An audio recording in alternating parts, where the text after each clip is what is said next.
บุยมันคิดดีบอกว่าหายบุญว่าเกิดบุญที่ลูกก่อนซื่อลูกสิโจกมาผมบริษัทตั้งนานสิเอาเบิ้งเดี๋ยวนี้ไม่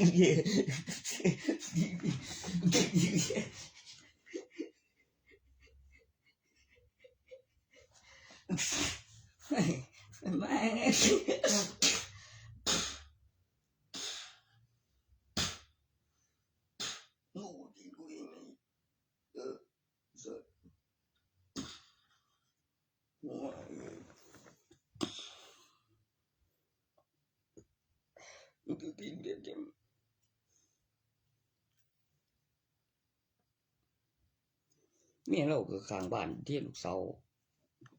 เคยเจียวโอ้ยก็มายุ่งกันแมงโอ้เมียบูมก็เปลี่ยนคนอยู่บ่วะก็แสงมันจัดงานแต่งอยู่บ้านนั่นไงมันเอากันได้เว้ยมันสิโอ้ดูกันได้บ่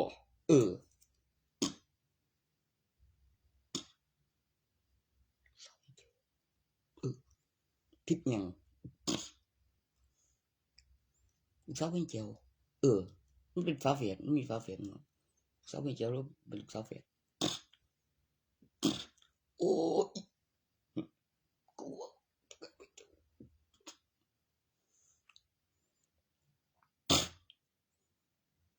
วันนี้กูบอกคุณอยู่ว่าวันนี้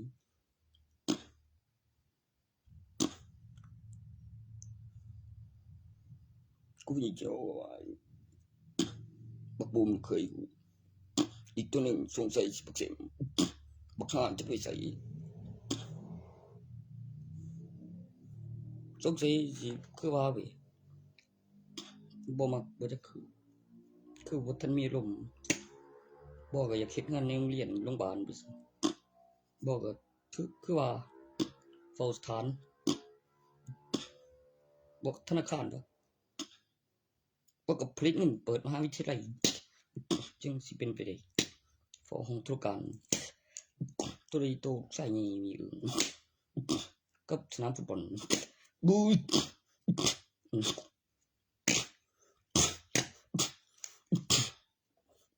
คนละสิ่งมันเดินเวทคนละสายกับศึกษาบอกโรงเรียนทหารกลัวอีกจักหน่อยมันสิสักสิย้ายซะกูก็ยังว่าอยู่ห่างกับ KFC กับทั้งหน้าแล้วก็บ้านกำแพงไปรับอาวุธแบบขังแบบ300 บาทหนึ่งคือร้อยคือบริแถมซื้อ20ใจายไปก่อน10,000อันละ300 บาทหนึ่งคนละราคากับกำไรปีหนึ่งกับมีกองจรกับมีทางทั้งขังกับคำนวณเครื่องผลิตมีเครื่องรูปแล้วมีเครื่องล้านเดี๋ยวนี้มีใบเสานะจะว่ามี2,000 ใบหนึ่งยังได้ในสุดจำนวนพันเป็นจำนวนบาทตัวกีบเป็นจำนวนสตางค์ร้อยกีบเท่าบาทหนึ่งซึ่งมันมีเหรียญใส่เหรียญบาทโอ้ยเรื่องเดียวกูบอกเลี้ยวเลยกูป๊อปมาตีเลี้ยวคันบอกว่าจำนวนไหนบ่ใหญ่กูจำนวนพันมี2,000ไหนในสุดตัวนั้นจำนวนกีบไปเลือกสีที่ล่ะอีแล้วงามมึงก็เลือกสีไหมเลือกสีธนบัตรแล้วก็ด้านก่อนกับเตรียมกระดาษผมโอ้ยมันจะบ่เอาถึงดีเขาก็ใส่ตีในประเทศล่ะบอกเขาเนี่ยที่ไปเอาเหรียญสตังค์มึง2,500 25 ตังค์มันอยู่มอง25 ตังค์มันอยู่มอง25 กีบ100 กีบไหมจึงจะเท่าบาทหนึ่ง100 กีบ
นี่บุ้ม2บ่ว่าบ่น่าคือจังแต่งผู้เดียวแต่ง2พร้อมกัน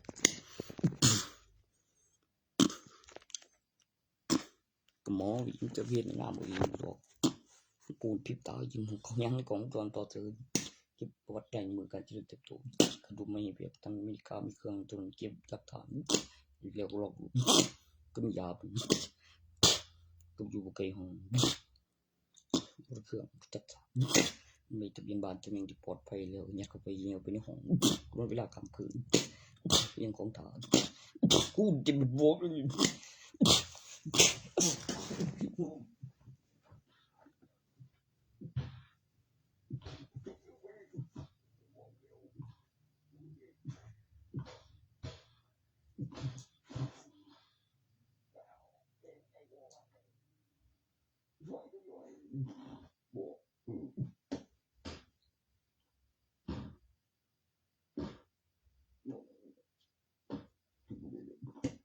แล้วหมอได้บุญ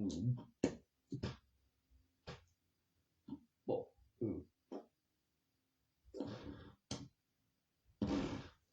มึงจะอยู่ใครของสุดมึงยิงหมู่กูแม่นขอหน่อยเนี่ยมัน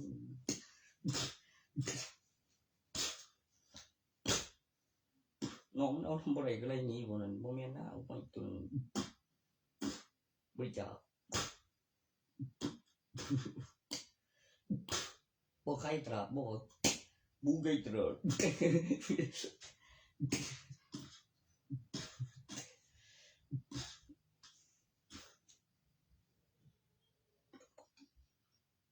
มันสอนให้ยังจะทางเลยแต่ก็มันสอนให้สิยินกูแล้วก็ว่าสิมีซื้อวิธีบ้านกันบ่ได้เดี๋ยวโหกูกินคนเลยเสียงตะกี้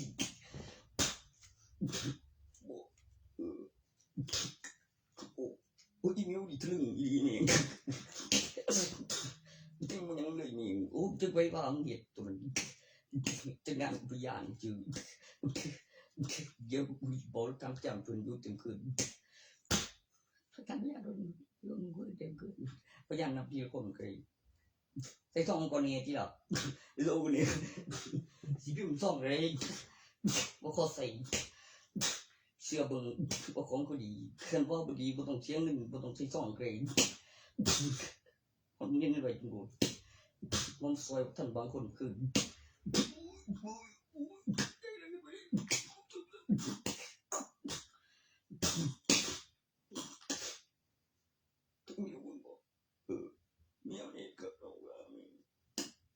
ไม่ทำพี่มันไม่ว่าอะไร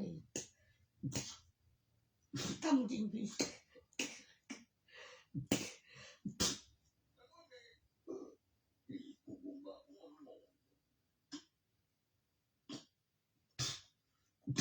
บู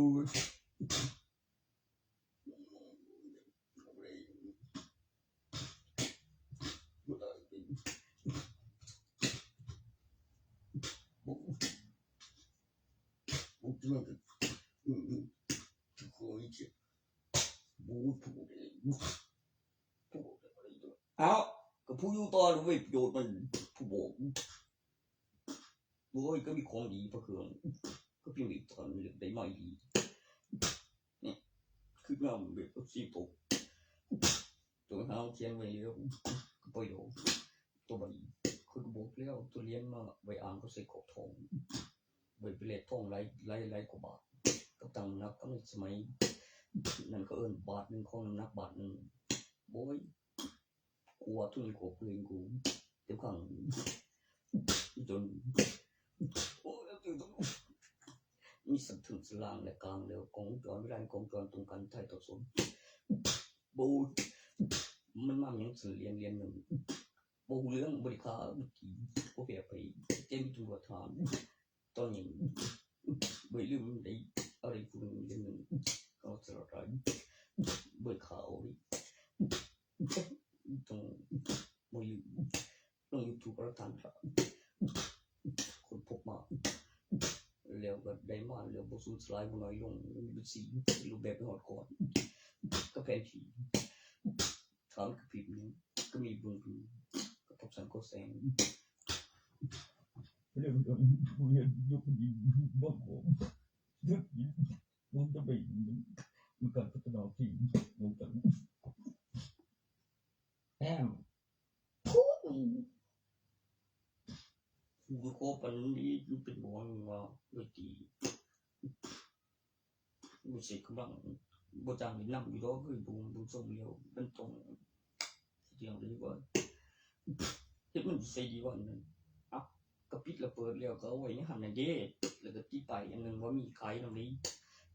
โอ้คือไปโรงเรียนน่ะก็ปิดห้างแล้วก็ไปแล้วเลิกเรียนแล้วเดี๋ยวกูเปิดใหม่นั่นก็บอกดูติดไปแล้วทั้งไหนมันสิเป็นหยังก็ย่างของเสียบางทางเขาทางออกยังโดนนี่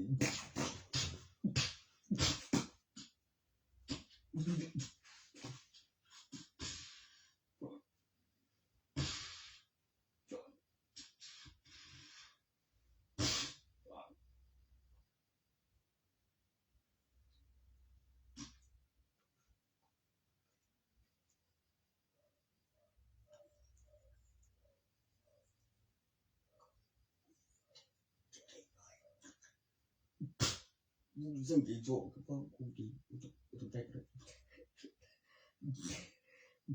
โอ้เอาใจสองมาดู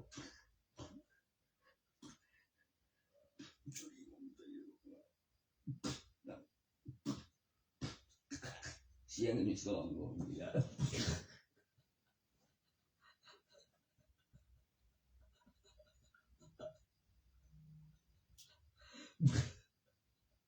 อีเมลไม่สั่ง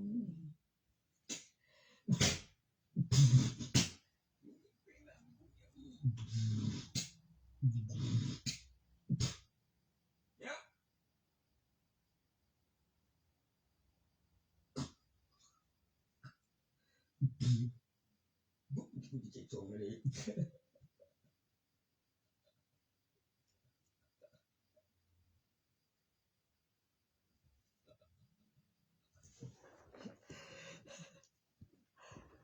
โอ้คือกูเรื่องดวงจะได้แทนแม่โอ้ยใช่บ่อีบึกโลดแล้วมึงไม่กูเสียของอยู่ดอกมึงอีเดียวโปรแกรมมิวแม่ที่เราได้อย่างนั้นนี่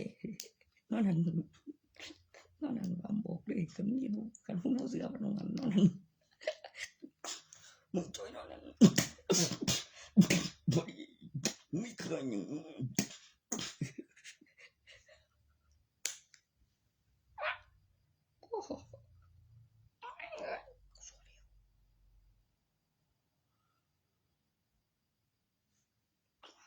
หมอกเกือบไปฟังเห็ด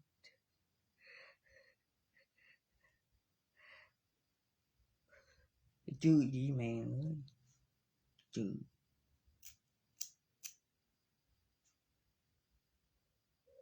อเสือจื้อแม่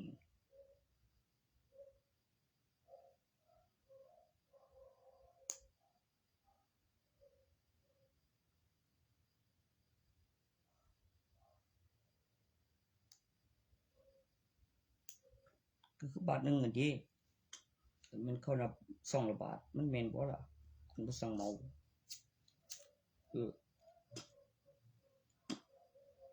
โอ้ยตึงอีกเนาะตอนนี้เบิ่งนี่เด้อยามสิบ่เก็บเงินเด้ออีหล่าโกงนำนี่กูสิผู้มีโอกาสนั้นอีมินฮอดแต่บ่ทันได้เกิดตอนนั้นมียังบ่มียังเกิดสูงบ่บอกกูอีกก็ซั่นกูไปโอ้จักกันมันคือสิบอกบ่ทางคือออกก่อนแล้วนอด USA แล้วยันผลไปหลักฐานเช็คอินไปเปิดเบิ่งเดียวหลักฐานเวลา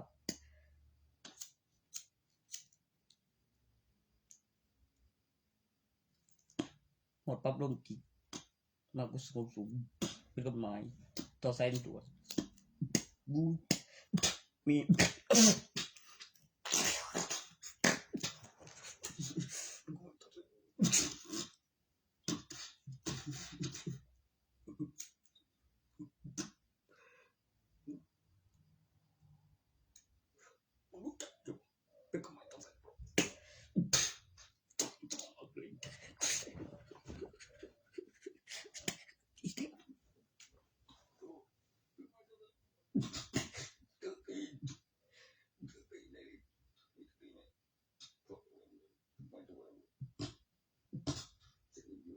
มาสองคนตะกี้ผมบอกอ่านเดือเรียบร้อยคนนี่ไม่เอา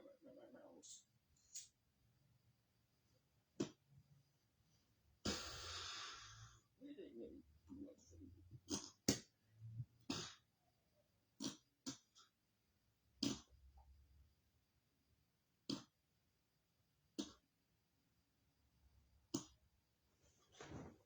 มินเป็นพยาบาลอยู่บ่บ่กล้าสิมันบ่เก่งบ่โดยแม่นสิเป็นประกันชีวิตก็สิทั้งทางก็เป็นบ่ดีบ่เฮ็ดผู้เดียวคนสะใจคนลองยึดของหลังเบิ่งมันหยังบ่อันพินัยกรรมจักต้องเอาได้แม่แล้วใส่สุดต่อกันบ่กูว่าแท้อยู่ดอกมึงคันแม่นนี่ใส่ซื้อต้องสิเติมคำนำหน้าดอกบ่มีกูอันใหม่บ่มีกูมันบ่ตายอีอยู่ดอกโอ้ยจักนั้นเอาเงินอีกดอกมันเร็วเกินพยานเกิดมันใส่ชุดเก่าเอาแบบระดับสำได้แล้วแต่งใหม่แล้วถ่ายอัลบั้มเร็วๆทุกทีโอ้ทุกทีมาอีกแล้วกูบ่แล้วสุดที่บ่แล้วต้องเสียงว่ากูบ่แล้วบ่อีกโอ้ยบ่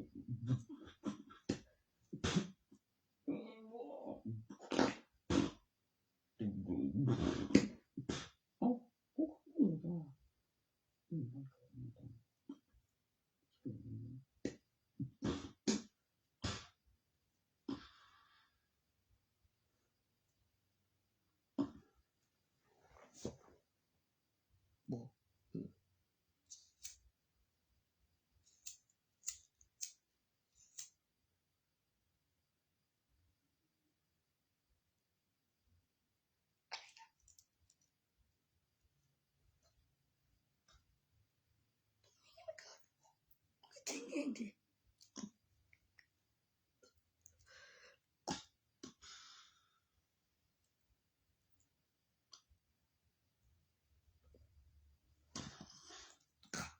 บ่แล้วกูจะบ่เนาะ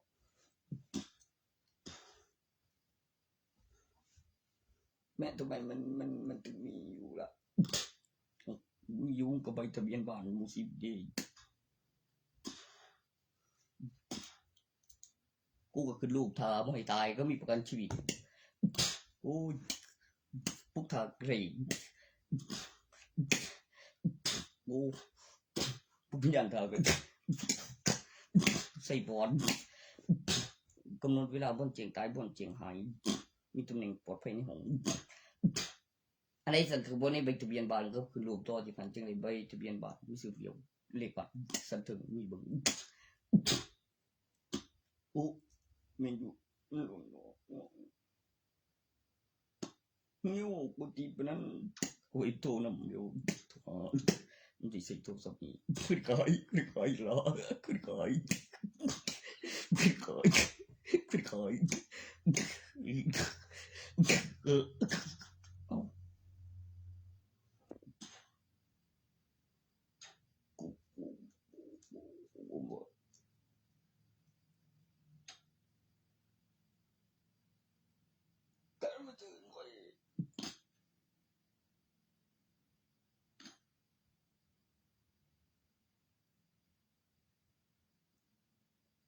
ชวนสนุกอยู่ดอกดารามีประกันกับเปิดห้างกับ2กับต่างราคากับแม่นส่งไปโรงเรียนแล้วมีสิทธิ์เป็นดาราแล้วก็ประกัน2ห้างแล้วให้มันบินเอาเองกับครูมือกับเฒ่าบูสิไปสอนนักเรียนบ่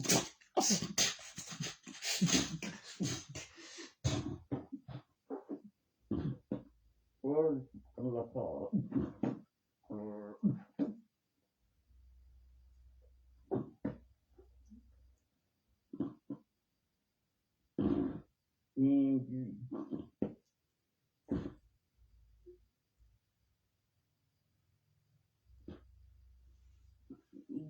บ่จะฝากกินก็ได้เอาไว้มันงง มี2หางบินมาก่อนบ่สิหยังตัวได้ฮู้แล้วบางตัวเข้าไปคือว่าในห้องเรียนคือใครประจำกับยามมาเรียนเขาปิดหางเปิดหางก็เวลากับเหตุประตูหูช่วงหูคือกูบ้องเรียบคือจุกหลังอันโซฟาโบยนั่งดูโทรศัพท์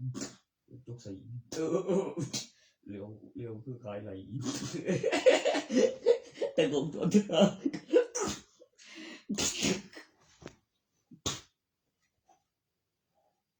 ยังไงก็แม่นเดี๋ยวที่อารมณ์ขยะในห้องไม่ใช่นั่งดูทีวีดูกระจกมองหลังขึ้นใจเลื่อนมาอยู่ทุเลยมีค่าประกัน2หางวันๆทำอะไรน่ะบ่นั่นไงกับแล้วก็เดินไปดูกระจกแล้วสั่งของ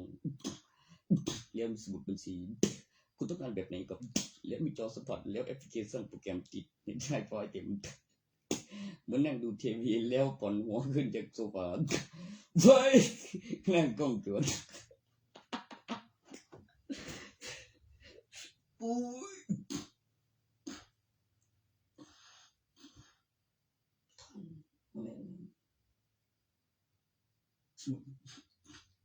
จุกมองเลยบุยได้เรื่องคือค่าสายอย่างที่เลยกูก็ต้องลงกลางของมันอยู่ข้างบ้านนี่จุกมองหลัง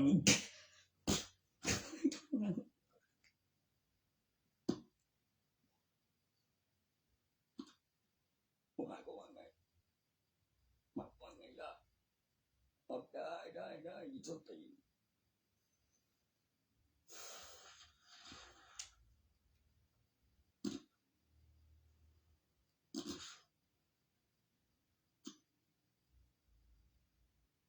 จะเป็นพวกอะไรนี่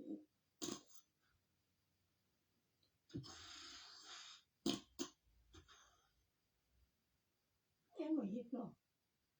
เนี่ยมันรู้สึกบ่จดทะเบียนสมรสกับมีของจ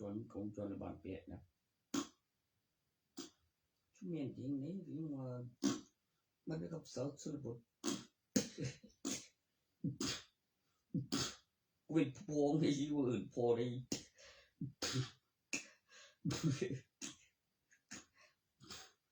มันพออีมินได้มันยังบ่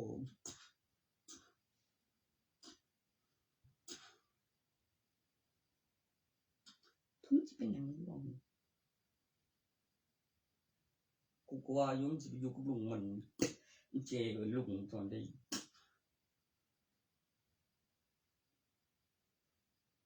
ผู้น้องเพิ่นบ่น้องเพิ่นก็ไม่แม่นแต่เพิ่นแน่หรอกตัวคันบ่กลัวเลยมีตัวนึง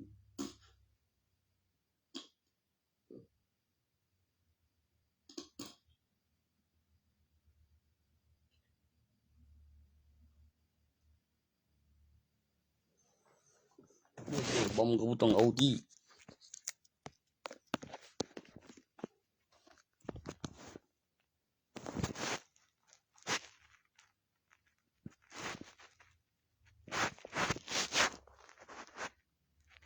มันบ่ว่าไอ้ปันดอกทุบปอมบ่กินแกงอยู่ดอกกูบ่มักปานใดเว้ยตัวมันต้องออกเอกสารแล้วก็มีเอกสารสำคัญระหว่างเพจแล้วมีสุด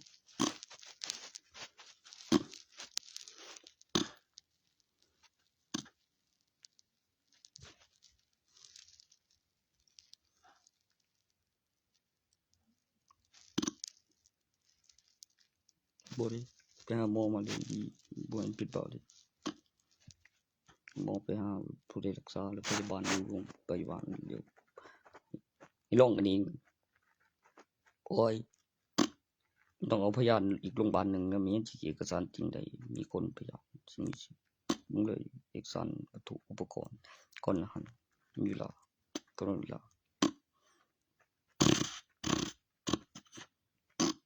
แล้วก็นั่งคุยนำเก็บวิดีโอกับเรื่องแล้วเบิ่งเอกสารตรงกันแล้วถ่ายรูปเอาระหว่างมีพยานแล้ว ท่านก็ตั้งรูปน่าเชื่อถือกำหนดเวลาแจ้งความหาสืบบิดามารดาเร็วสุดมีดไม่เห็นก็น่าเถื่อนหยิบเผากำลังซื้อเดี๋ยวอินเทอร์เน็ตบางทีมันก็เหมือนนั่นนะมันทำร้อนแต่คนป่วยหรืออะไรนั้นจำได้ทุกอย่างในนั้นแต่มีความรู้สึกแบบพริบตาความรู้สึกคำอธิบายตัวยาเมื่อผ่าตัดแล้วก็อธิบายประโยชน์ไปพลังงานไฟฟ้าอุปกรณ์นำไฟฟ้าฆ่าเชื้อแบคทีเรียก่อนจะเป็นเชื้อไวรัสขึ้นโดยเครื่องเงินไม่เกิดบาดทะยักไม่ขึ้นสนิม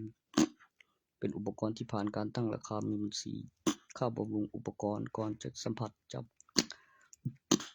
สร้างขึ้นโดยเครื่องเงินเป็นอุปกรณ์อาวุธก็ไม่ใช่เป็นอุปกรณ์รักษาอุปกรณ์อาวุธต่างหากคือมันมีตัวอุปกรณ์รักษาแล้วอุปกรณ์อาวุธแล้วค่าบำรุงอุปกรณ์แล้วก็ค่าบำรุงอุปกรณ์ทำให้เกิดน้ำหนักของอุปกรณ์แบบบุญเติมมีกล้องวงจรอินเทอร์เน็ตคำแนะนำวิธีการใช้งานผมว่าอยู่แบบตัวหนีบคนตาลไหมแล้วก็เก่าที่เหมือนสายพันธุ์อิงอาศัยอยู่ใต้เปลือกของบักยางที่ปนอมวิตามินแล้วได้รู้ไหมว่าไฟฟ้ากับเอ็นความร้อนแล้วก็มีดคมไฟฟ้า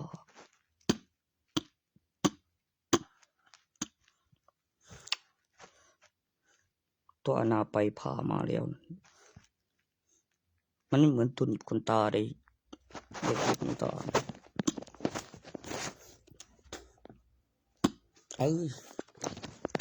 แม่บุ้ยมีดยังไงนี่บุ้ยนี่คนละหมอพาคนละคนไม่ได้หรอบุ้ยเลยคือ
สักที่ชอบหาเลยมันคิดมันแบบอ๋อมันก็มีใบเสร็จแล้วก็มีกำหนดเวลาดิโอ้ย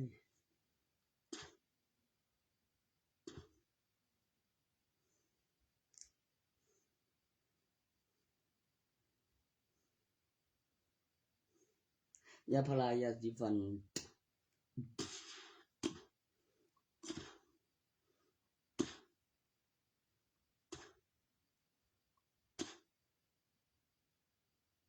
โอ้ยไม่เหมือนเข้าปากเท่าไหร่หรอกตัวยาพาราแก้ปวดนั่นแบบเข้าใส่กับยาสีฟันนั่นโอ้ยโอ้โหเว็บยังก็เย็นแก้ปวดเลยยาสาบุ้ยเย็นแก้ปวดก็ตีแย่ทุกที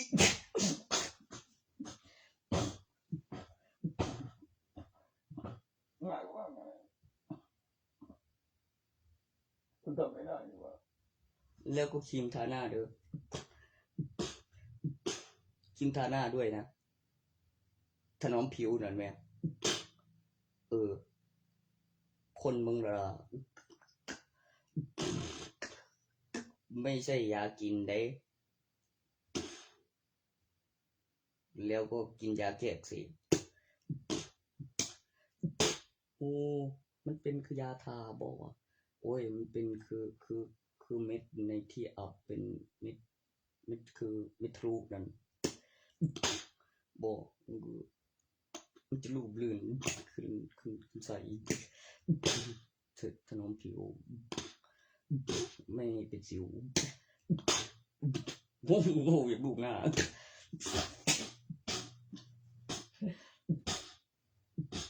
เป็นขบิบสิว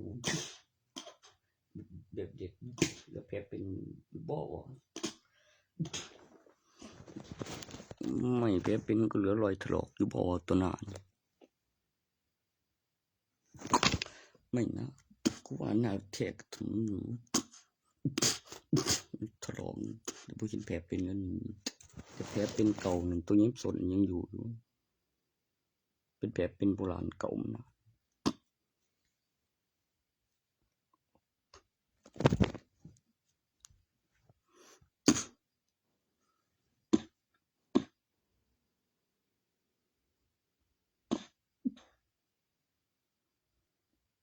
แผลเป็นเก่า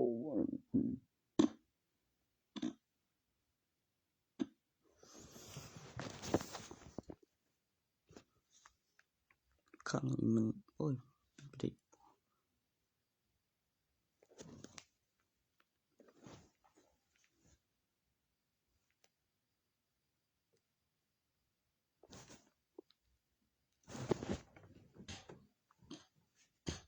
ง่ายยังก่อน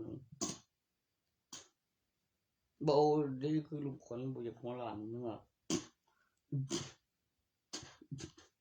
โบมันกับผมหล่นบ่นั่นอย่างกูไม่ผมหล่นดอกเบี้ยกูไปสาบานมาแล้วก็สรรพคุณสูญสลายไม่น้อยลงกับเงินหมุนเด้กับค่าน้ำค่าไฟต่อเข้ากับเบ็ดเงินมีสูญสลายไม่น้อยลงภายใต้การจดจำการพัฒนาเก็บหลักฐานจำนวนตัวเลขทำจำได้323หรืออะไรสักเม็ดอยู่กับส่วนดอกเป็นส่วนเลือดแล้วเป็นผงแล้วก็ละเอียดแล้วก็มองในกระจกก่อนค่อยลงสีแบบคือเห็นแรงเงาไปส่งให้ต่อจากนั้นมันจะมี info ได้พร้อมทั้งเม็ดจะขึ้นรูปแบบของมนุษย์แล้วก็ลงทะเบียนเป็นเอ็นเป็นเส้นขนเหมือนฝังเม็ดในผิวโดยไม่เกิดบาดทะยักให้มันปงเอ็นเนี่ยเจ้าใจอยู่บอกว่ามันอยู่ในรูปแล้วตรงนั้นต้องมีเอ็นมีเส้นผมมันต้องดูดีแล้วเกี่ยวกับขึ้นรูปนั่นคือศิลปะดูในกระจกก่อนค่อยลงสีเป็นสายพันธุ์อิงอาศัยส่วนดอกเป็นส่วนเลือดบำรุงเลือดผสมเม็ดต่อจากดอกเป็นเม็ดโผล่เป็นเอ็นในรูปของแบบของมนุษย์และกราบไหว้ที่มีสูญสลายเสียนเทวดาสิ่งมีชีวิตต่อฐานไว้แล้วมีการเจริญเติบโตเป็นรูปแบบตัวอย่างวิดีโอกับพระพุทธองค์ต่อฐานมีการเจริญเติบโตเป็นรูปแบบตัวอย่างหรือเก็บวิดีโอแล้วก็เก็บหลักฐานแล้วตั้งสมาธิแล้วเก็บวิดีโอแล้วใส่คาถาปลุกเสกแล้วมีพยานแล้วทำให้เห็นแล้วมีหลักฐานนิสัยและสันดานแล้วมีการขยายตัวของสั้นบรรยากาศแล้วก็มีผู้หญิงและผู้ชายแล้วมีรุ่นถัดไปแล้วมีการกราบไหว้มีการปลุกเสกศาสนาการทำบุญรูปปั้นเลยมีการพัฒนาการตั้งราคาต่อจะขึ้นรูปเงินมีรูปคนตัวสีเงินเป็นแสงสีสดใสนะครับตัวสีทองเป็นสีทองสว่างมีสีสดใสกับทองสีทองมันเป็นแสงสีสว่างกับสดใสมันมีสดใสคือเหมือนอะไรวะตัวทำให้แสบตามันคือแสงส่วนแสงสดใสกับแสงสว่างคือมีทองกับเงินต่อจะขึ้นรูปแบบของมนุษย์ในแกนแล้วเป็นเนื้อทองเหลืองแล้วผ่านการขึ้นรูปมีจำนวนขึ้นพิมพ์มันถึงจะเป็นเงิน แกนเหรียญ10แล้วขึ้นรูปขึ้นห้างตั้งราคาน้ำหนักแล้วในสมัยที่เรียกแรกๆในกำไรวัตถุคือ1 บาทตาแผ่นดินของน้ำหนักทอง1 บาทที่เป็นเหรียญใหญ่ๆหน่อยในสมัยเขาเรียกอะไรว่ารัฐบาลไทย1 บาทบ่อนั้นเหรียญผมว่าถือกำเนิดทองคำ1 บาทหลังจากขึ้นรูปมาแล้ว2 รูปขึ้นห้างขึ้นเส้นตั้งราคาของน้ำหนักทอง1 บาทตั้งแต่ยุคสมัยขึ้นพิมพ์ตาแผ่นดินเป็นเครื่องประดับมีกำไรวัตถุ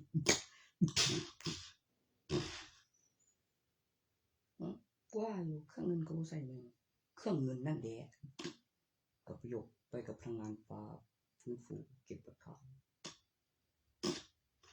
แล้วค่าบำรุงอุปกรณ์ยังไม่น้อยลงสูญสลายแล้วงานที่ต้องเปิดเผยกับสังคมแล้วหาที่วางแล้วห้องแล้วค่าจดจำการพัฒนาแล้วเรื่องกับรัฐบาลยุคสมัยการถ่ายทอดสด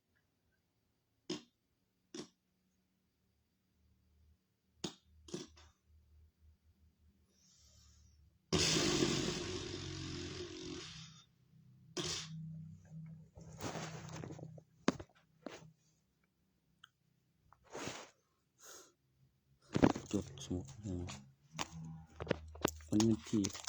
วันที่เท่าไหร่วะมันก็เห็นตลาดนัดแม่นอยู่วะหรือตื่นสายบ่วันอังคาร30มิถุนายน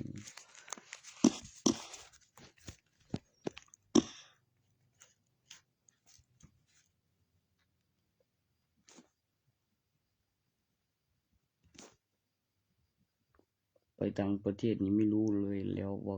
หาหมอนวดข้างบ้านอายุเท่าไหร่อยู่มานานแค่ไหนมีแม่กับลูกสาวเดียวมันบริจัดงานแม่มันมีอีกโตบริจัดงานแม่มันบ้านหมาบองคือรุ่นเดียวกันแล้วก็อีกโตจัดงานนั้นคือแม่ของย่าได้กอบลูกด้วยได้ล้างลูกแม่ของย่าจัดงานศพอยู่ดีแต่รูปแบบขึ้นน้อยๆแล้วเลยตั้งแต่ยังไม่มีบัตรประชาชนสมัยที่สั่งขึ้นรูปบัตรประชาชนผมว่าอยู่ประมาณนั้นแหละมีแค่ใบทะเบียนบ้านตอนนั้นหลังจากแม่ของคุณย่าตายไปเจดีย์เป็นกระดูกมันค่อยมีการสั่งขึ้นรูปบัตรประชาชนแต่รูปกรอบเพิ่นบ่เห็นใหญ่ขึ้นเลยแม่งมีแต่เตียงกับคนย่ากูก็ใหญ่ขึ้นอยู่เลยล่ะกับเตียงนอนแต่รูปไม่ก็ว่ารูปเพิ่นกับรูปแม่เพิ่นเนี่ยนะรูปเพิ่นใหญ่กว่าใหญ่แซงเว้ยขนาดกรอบกับคนข้างใน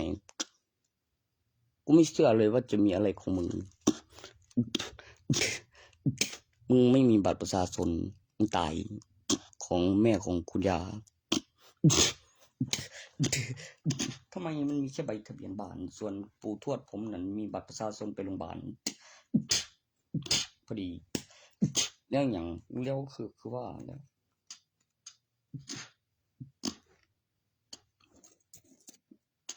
กินที่วัดกับกินที่โรงพยาบาลต่างกันกินมนุษย์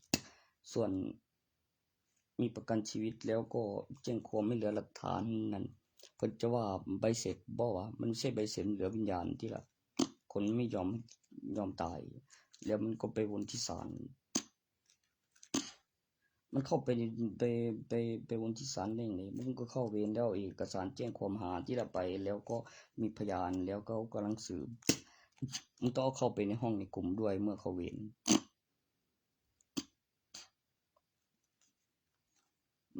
มีแต่เสียงไม่เห็นว่าโตอยู่พื้นแต่ผมไม่กลัวหรอกล่ะ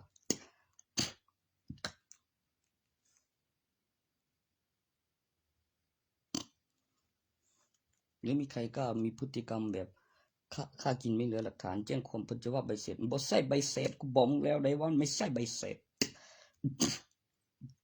โอ้ยเนาะถ้ากูเจอตัวขยับได้แต่พื้นได้ยินเสียงแต่พื้นนั่นนะคือมันไม่เห็นว่ะ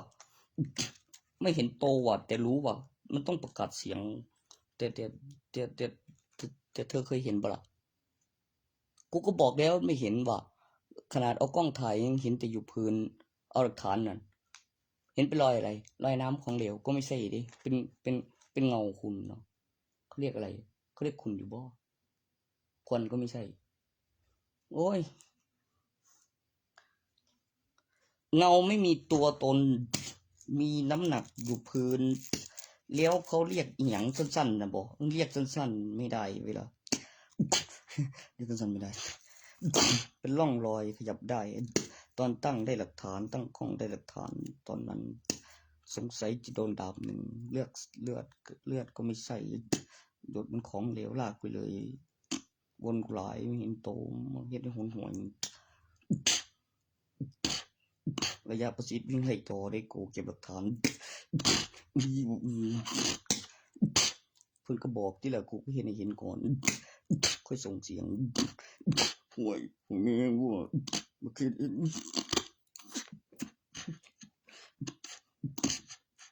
แล้วทำ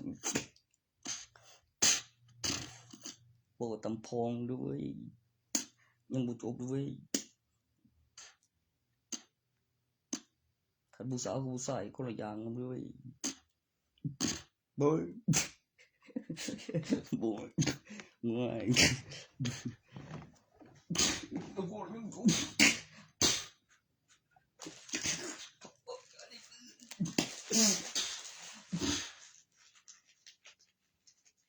มันห้องวังเลยเมื่อตอนนั้นเจ้าว่าผู้เว้าเรื่องนั้นอีลีนั้นเขียวว่องกูไหนง่ายกูจับเขากระปั่นได้ทีละมึงไทยทอดสดถาได้เสียงเขากระปั่นปุ๊บกูจะเป่าต่อกันว่าผู้ใดว่าจังเลยสิไปทำสัตว์ปากมันนั่นเด้อแค่ว่องโหลดแล้วตามนี้กู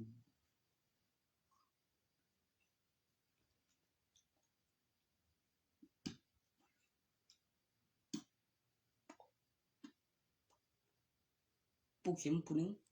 เดี๋ยวนี้ว่ามันทอปูนวันไก่ละแยกล่างอยู่ดอกคันทันฝรั่งสีว่ามีน้อง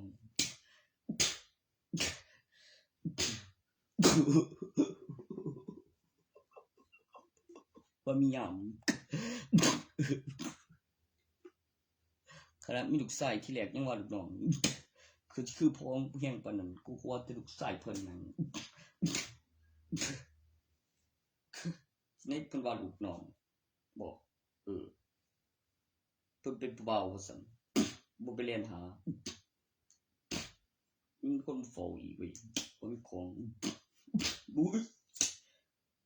ก็คือว่าหรอวะพ่อกับแม่สอนว่าเขาเฮ็ดเขาดี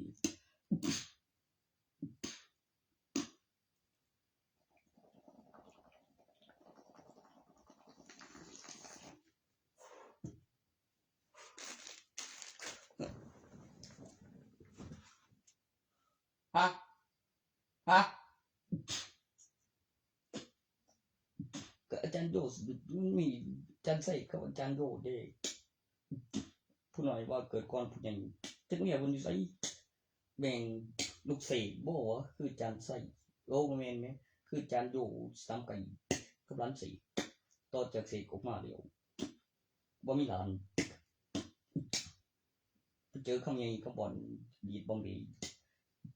รู้สึกยังไงวะจังงั้นคำใหญ่คำบ่อน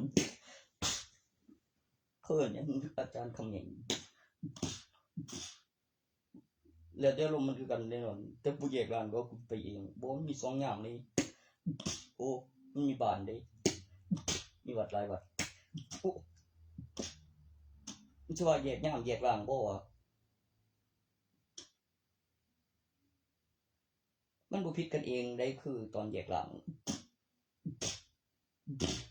มันมีตัวตนสำหรับเว้ยคือว่าที่น้องกูมีน้องบักหน่อยในบ้านคือบ่อนจนคือสิผัวเพิ่นแล้วมันใส่สุดดำนอนเทื่อข้างกูต่อจากนั้นเพิ่นสิมาเองเสื้อขาวบักฝรั่งจีดอกมอรออย่างดีโทรเข็ม โบยอีกหน่อยก็ไปวนบวชใหม่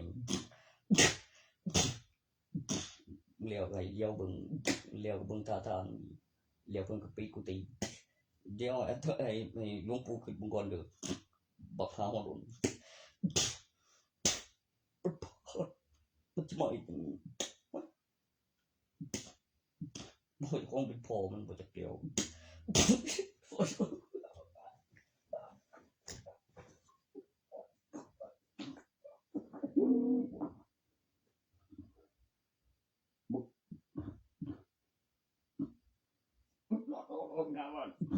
บู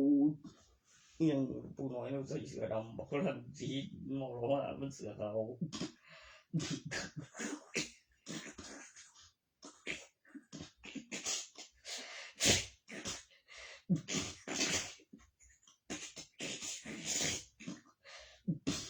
เบิ่งเต็มกับหลวงปู่มันยังมันบ่มีไผบอกบ่จักคืออย่ามันคือสิบ่ให้ถามพ่อแม่มันอยู่คือหลวงปู่กำลังสิ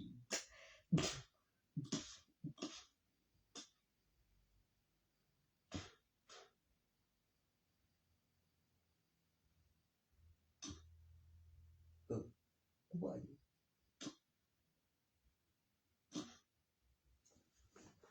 แม่นหลวงปู่กำลังสิถามเพิ่นก็บ่บอกต่อเด้ว่าเราฟื้นขึ้นมาแล้วที่สันพ่อกับแม่กู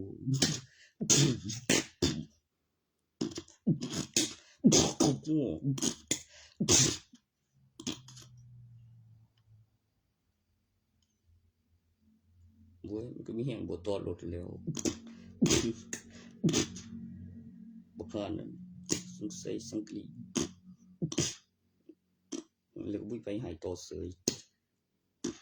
ถามชื่อมันก็ว่ามันชื่อบักสีเสยอยู่หรอกบักสีอีหลีบักสีกระบอกเมื่อสิกำลังอยู่แม่นอยู่กับ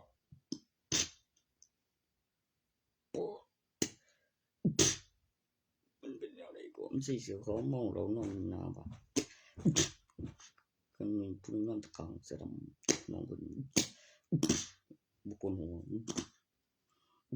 คนกับบลงbunของโอ้ยพักเครื่องนี่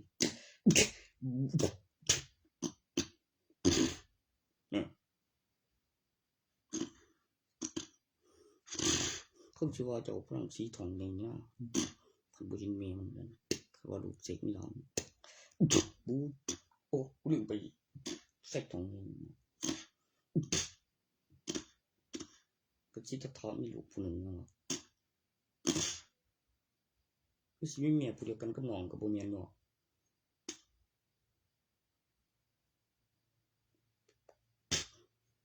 บักน้อยนี่มีเมีย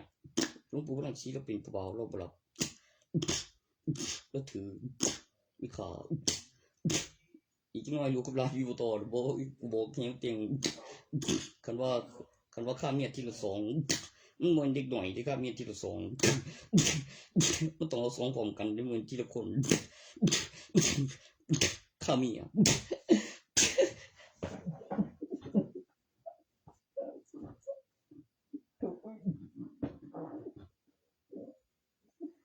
บอยบุกปีเทลปันบอยแม่เก่งบ่เอาขันบ่ได้ก็มีตัวทุกคน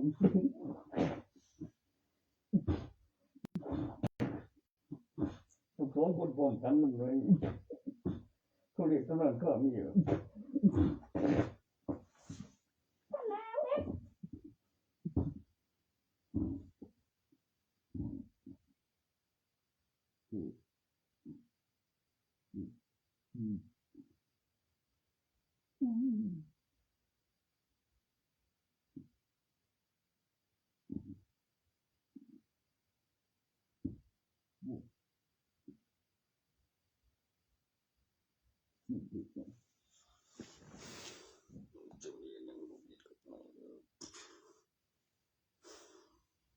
จะลงทะเบียนรัฐบาลยังไปเด้อผู้ที่สิเป็นบ่เพิ่นเด้อเดือนละพันไปกดกระตากระตานอา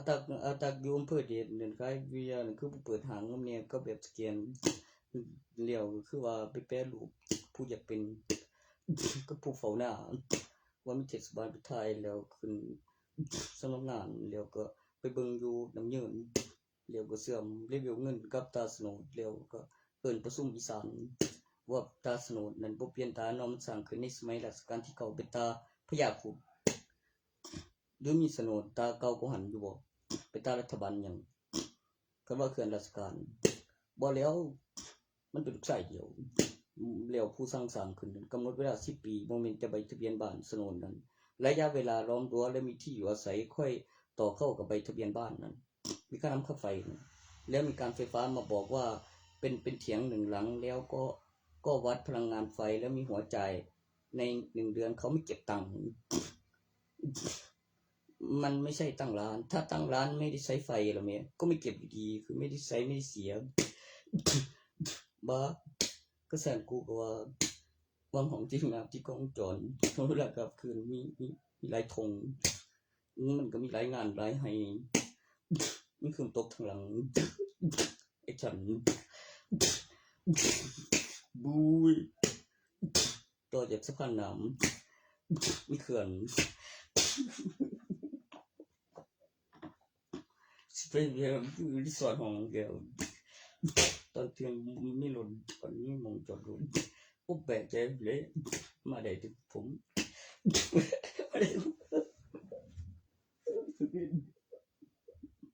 ที่ตั้งไฟท้าวรต่อใส่มีน้ำปุ่นสายไฟต่อจากขึ้นจากดินมีเสาข้างในมันต้องเอาเข้าแบบเบิ่งสายไฟก่อนแล้วทุ้มสายไฟแล้วหาหยังขอบไว้แล้วใส่กุญแจแล้วถ่ายวิดีโอทั้งราคาแบบใส่กล่องแล้วเว้นสายไฟแล้วอุปกรณ์ทั้งในพร้อมใส่แล้วไม่ตลอดแล้วถ่ายรูปแล้วใส่กุญแจล็อกแบ่งเลยต่อจากนั้นมีของหนึ่งก็เฮ็ดประจำก็ตั้งราคาไว้ตัวนั้นก็แบบคือได้เรือนไล่มาที่ไรที่หน้าหม้องจอดรถปุ๊บบอกอยู่ห้องจกสันทึงมีห้องนั่งกินกับอยู่ทางหลังครัวห้องน้ำห้องส้วมนั้นอยู่ทางหลังห้องอาบน้ำถึงจกเซ็นเซอร์ก็คือมีตู้แล้วมีหยังอีกว่ามีโตวรับสัญญาณ Hi-Fi แล้วใส่รหัสแล้วมีห้องธุรการบ่ไกลแบบคือซิมกับซิมลงทะเบียนแล้วถูกใส่รหัสแล้วมีไฟมีคืนตัวเสียบกับปลั๊กแล้วก็ต่อจากไรสายตัวเสียบเข้าไปในปลั๊กแล้วทำงานลงทะเบียนซิมเครือข่ายคือมันจ่ายค่าน้ำค่าไฟกับใบทะเบียนบ้านมันลงทะเบียนตัวไรสายมาใส่กับมงเสียบปลั๊กไฟแล้วก็จ่ายคืนแล้วใส่รหัสคันเพื่อความละเอียดแล้วก็คืนสัญญาณที่ซัดแล้วอินเทอร์เน็ตช่วยโดยไร้สายโดยใช้พลังงานไฟฟ้าจากหัวแปลงแล้วก็รหัสที่ต้องเชื่อมต่อเข้าพาสเวิร์ดกับ Hi-Fi ในอาณาเขตที่มีการค้นพบแล้วล็อกกุญแจแล้วสับขนาวเกี่ยว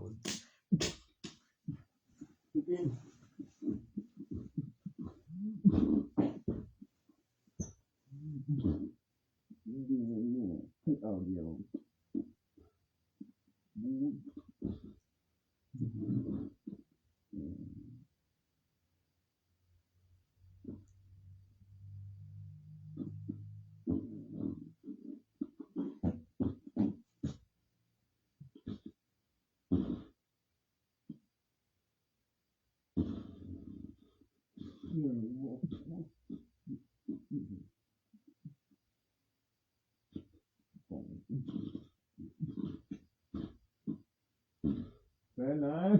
ไปไหนล่ะบุญจิ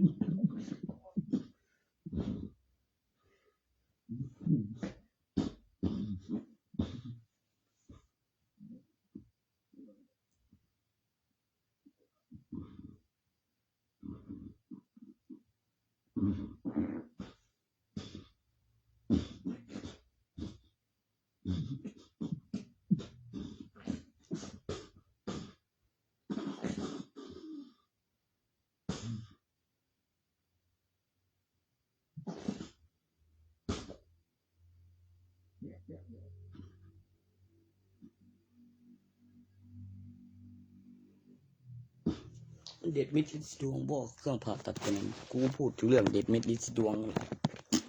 เรื่องคืนนี้คนตาแล้วถ้าผิวจะสะอาดบอกว่าประโยคไปกับพลังงานไฟฟ้าต่อจากโดนความร้อนนั่นเป็นอย่างบริสุทธิ์นั่นเองตัวนี้ภายในสายสิญจน์พวกนี้แล้วเอ็นปิดเดี๋ยวไม่ให้อุดตันมันมีข้อต่อได้ถ้ามันขาดมีการเจริญเติบโตมันต้องทากาววิตามินนี้มีการฟื้นตัวจากสตาร์ทไฟประโยชน์ไปกับพลังงานไฟฟ้านั้นหัวพลังงานไฟฟ้า2 กึ่ง 3 วาง3ปุ่มกดสัมผัสด้านในแล้วขึ้นแบบเป็นแล้วมีหัวเทียนเคยเห็นปุ่มกดสัมผัสไหมตัวไฟสายตัวท้ายสตาร์ทไฟพลังงานหมุนเวียนมีหายใจเข้าใจออกและบีบปากมีใบพัด2 ตัวกันย้อนกันระเบิดแก้วไม่นำไฟฟ้าน้ำนำไฟฟ้าใบพัด2 ตัวพลังงานเสือหวานที่มีที่รวดตัวจะได้ตัวที่ชิ้นนั้นเอาไปย่างในหีบล็อกไว้กับฐานเข้าไประเบิดไหมกูว่าพลังงานเสือหวานที่ต่างกับพลังงานเสือเพลิงแล้วอยู่ในหลอดแก้วแล้วแก้วไม่นำไฟฟ้า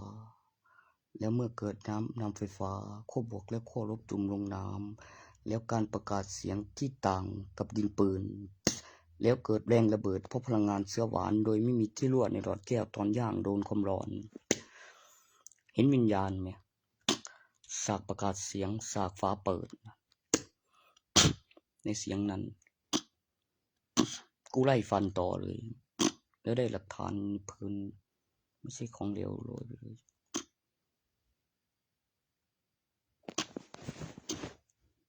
ก็อาวุธประดับแสงแล้วก็เข้าไปจนสุดแล้วขึ้นบันไดแล้ววางกระเทียมแล้วก็กลัวก็เหมือนกลัวเกลือแล้วก็อยู่ในริมแล้วอยู่ในแจแล้วมุมสุดๆแล้วก็ผูกอูแบบแขนเกวแล้วกวยรอแล้วพระเครื่องวางข้างแล้วประกอบของกับถุงมือแล้วก็มีติดเทียนแล้วมันก็มาอยู่ในพื้นแบบเหยียบไม้แป้นมาแกลกใกล้เข้า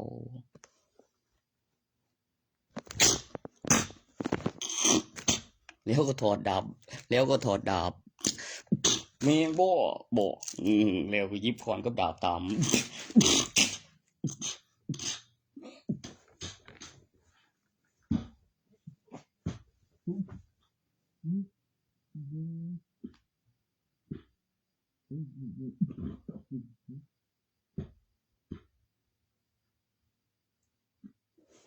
แล้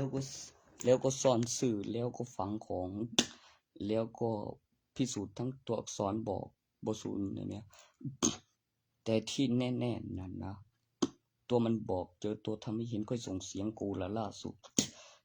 หลักฐานเวลาใน YouTube ช่องทีวีส่วนตัวต่อจากหลักฐานพยานแน่นอน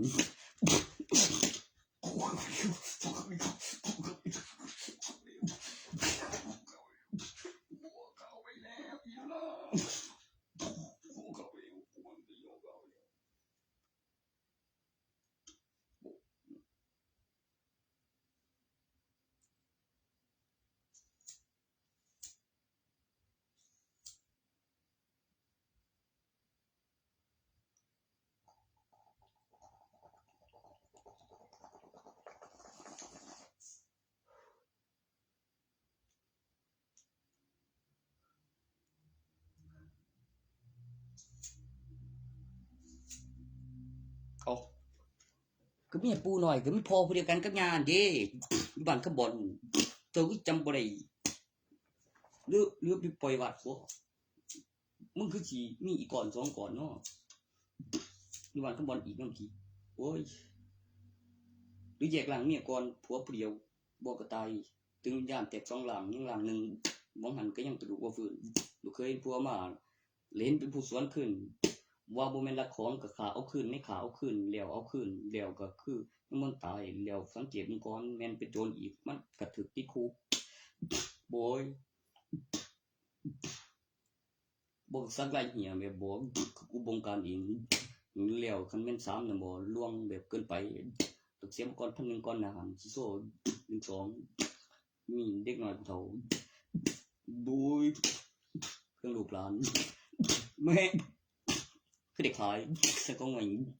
มานำตัวเลขกับมีสิทธิ์แล้วบ่แม่นเงินเก็บไหนต้องไปใส่กับตอกบัตรเดือนใดบ่ใส่มีวงเงินในบัตรประชาชนมีสิทธิ์เลือกตั้งนั้นเอาเครื่องหมายถูกต้องเด้อครับผมต้องการเครื่องหมายถูกต้องเครื่องหมายกากบาทนั่นผมบอกเลยบางเทื่อผมก็ได้ยินมันปนกับความผิดกากบาทเลือกผู้นำนักการเมืองในยุคสมัยนี้ณปัจจุบันเครื่องหมายถูกต้องสิ่งที่ทำแล้วไม่มีโทษไม่มีความผิดสิ่งที่มีประโยชน์ต่อการพัฒนาแบบไม่สิ้นสุดที่มีประโยชน์ต่อจักรวาลเป็นเครื่องหมายของผู้ที่เข้ารับการเลือกใช้สิทธิเลือกตั้งของผู้นำแล้วก็เสนอโครงการส่วนแอบทำกับมีความรู้สึกส่วนลึกในจิตใจที่ว่า300ต้องใส่และนับแบบบัญชีกระโปรงกับอีตาเจ๊ปุยน่ะนะแล้วก็นั่งอยู่ระยะสุดขอบประเทศไทยและประเทศลาวทางภูพานสูงทางทิศตะวันออกเฉียงเหนือหมู่7และที่8และ9ข้างหน้าหมู่10อยู่ฝั่งทางนี้ปลายซอยแล้วหันหน้าไปทางกรุงเทพนี่นะต่อจากนั้น1,000เหลือ1,000เหลือ1,000เหลือ1,000แล้ว2,000เหลือ2,000เป็นเครื่องลูกแล้วเครื่องหลานธนบัตร20เครื่องร้อยเป็นจำนวนคู่1ธนบัตรนับเป็นจำนวนให้เห็นหลักฐานวัตถุมีจำนวนพันเป็นจำนวนใหญ่สุดเป็นจำนวนคู่เป็นตัวเลข4หลักมีเครื่องลูกเครื่องหลานมีเงินไปโรงเรียนกับราคาของกับโรงอาหารกับระดับชั้นเรียนห่างกัน10 ปีของหลักฐานวัตถุปีพศซิงข้อมูลโดยอัตโนมัติปฏิทินความเชื่อทางปฏิทินแล้ววินาทีแล้วก็เวลาแล้วก็การผลิตอย่างมั่นคงและยั่งยืนดูที่ระดับชั้นเหรียญห่างกัน10 ปีที่มีดูยังมีการผลิตมีเหรียญก่อนที่มีธนบัตรตอนนี้มันเดียวพังลายไม่อยู่กายสักนั้นเมื่อกี้แบบเดียวแล้วมาบึงแม่งบ่เดี๋ยวเลยโบโอ้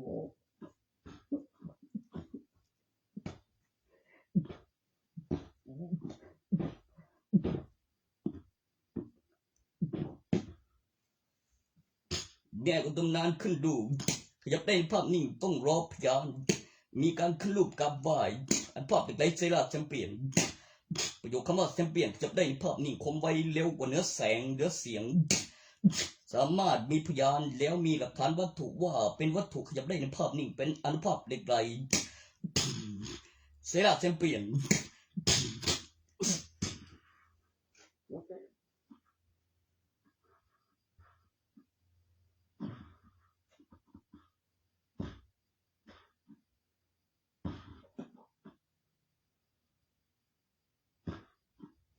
แสงเซราเป็นแสงของดวงจันทร์เป็นแสงรักษาที่ต่างจากของเหลว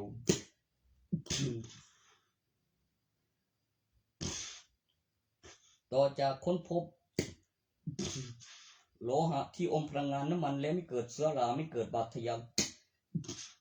แล้วก็ค้นพบแสงรักษาแสงที่ทำให้สิงคืนตัวเป็นโลหะเส้นเดิมแล้วไม่เกิดบาดทะยักแล้วไม่อ่อนตัวเป็นโลหะที่แข็งสามารถยืดได้มีการเจริญเติบโตโดยไม่ขึ้นสนิมไม่เกิดบาดทะยักเพราะโดนแสงของเซราโดนแสงของดวงจันทร์ที่จางจากของเหลวน้ำมันที่ลอยอยู่เหนือของเหลวหรือน้ำทั่วไปหลังจากการกองหัวแปรเงินไม่เงินเป็นเงินหมุนเป็นเงินบุญประชาชนเป็นเงินไม่เงินจากควันในฟองเป็นเส้นรูปแบบตัวอย่างของสารน้ำมัน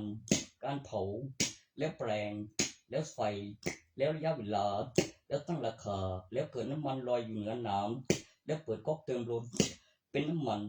ที่ผ่านการลงทะเบียนการกรองน้ำแล้วก็หัวแปลงโดยเงินขึ้นรูปแบบของมนุษย์สร้างเป็นอุปกรณ์ขึ้น ขึ้นแบบแปนสิ่งที่ต้องการแล้วสารตัวอย่างแล้วลงทะเบียนแล้วน้ำมันกับน้ำต่างกันตรงที่น้ำมันกับน้ำตอนปนกันแล้วน้ำมันลอยอยู่เหนือน้ำจริง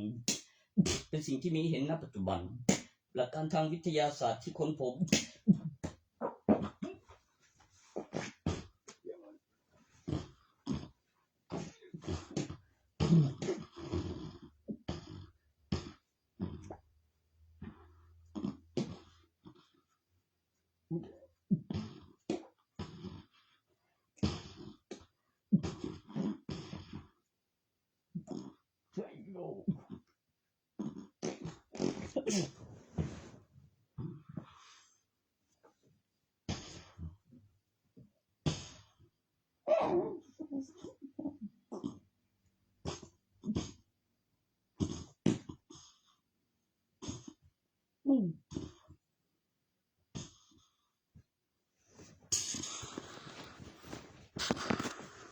ติดตามชมตอนต่อไป